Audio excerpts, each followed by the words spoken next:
Okay, so Bitcoin has been having one of its worst months since the crypto winter back in 2022. Now it has slid about 18% versus the dollar after recovering some of its losses just in the last few days.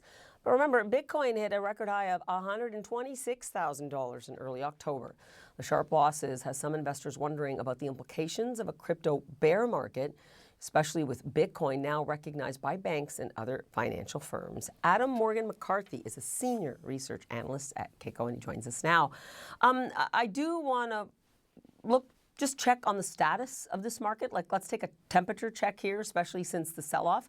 It was not a collapse, and as we just remarked, the market recovered quite a bit. So what's your take on it? Hey, Paula, thanks for having me. I think my take is probably a little bit controversial. I would say we're probably in a little mini bear market right now for Bitcoin. There was a sort of major flashpoint event on October 10. Bitcoin drew down about 20% in half an hour. The liquidity completely pulled back from the market. And I think people were reminded that this still is a nascent market and that you have to be careful.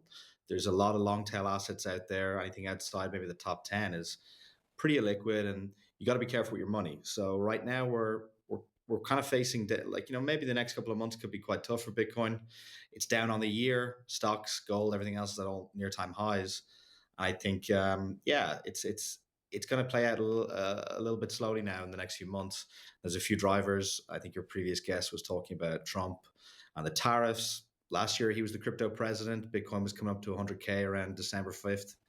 Now he's looking like, he's not done that much for crypto, more than maybe, kind of indulging his own family's net worth and their meme coins and other projects.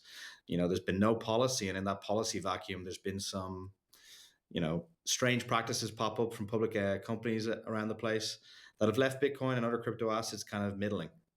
It is interesting because there is that lack of regulation, which most people assumed there'd be some momentum to the whole crypto boom, and that hasn't proven the case, meaning investors sometimes know better. There are reputational elements of the crypto market that are really concerning still to some. I want you to listen now to Neel Kashkari, who is a Fed president, no less, who gave CNN his interpretation of crypto earlier this week. Listen.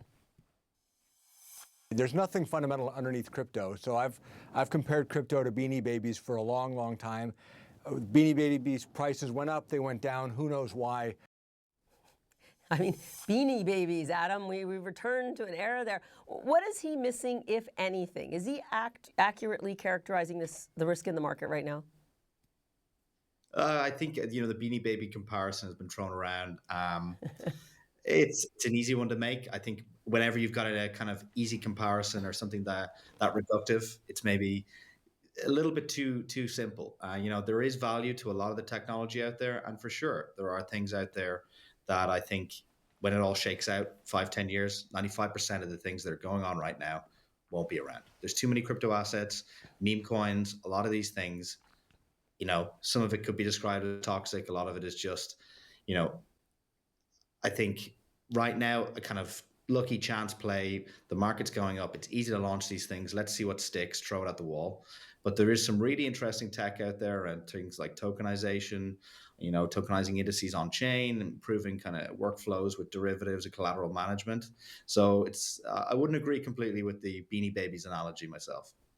Right, and yet you're very clear on what the risks are there. But again, this might just be a market that is maturing, right? And especially now that you have, institutions, central banks all taking a look at this.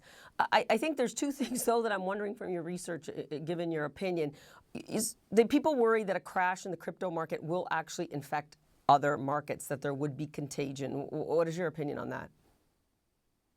I don't think it's a systemic risk to broader markets right now. I think we've seen that in the last couple of weeks. October 10, November 3rd, November 21st, massive drawdowns in crypto. Not so much in other markets. S&P still in their all-time highs. Gold's doing pretty well. They're trucking along. Intermittently, crypto can be, correlated equities, but it tends to be more of a kind of highly liquid macro asset right now.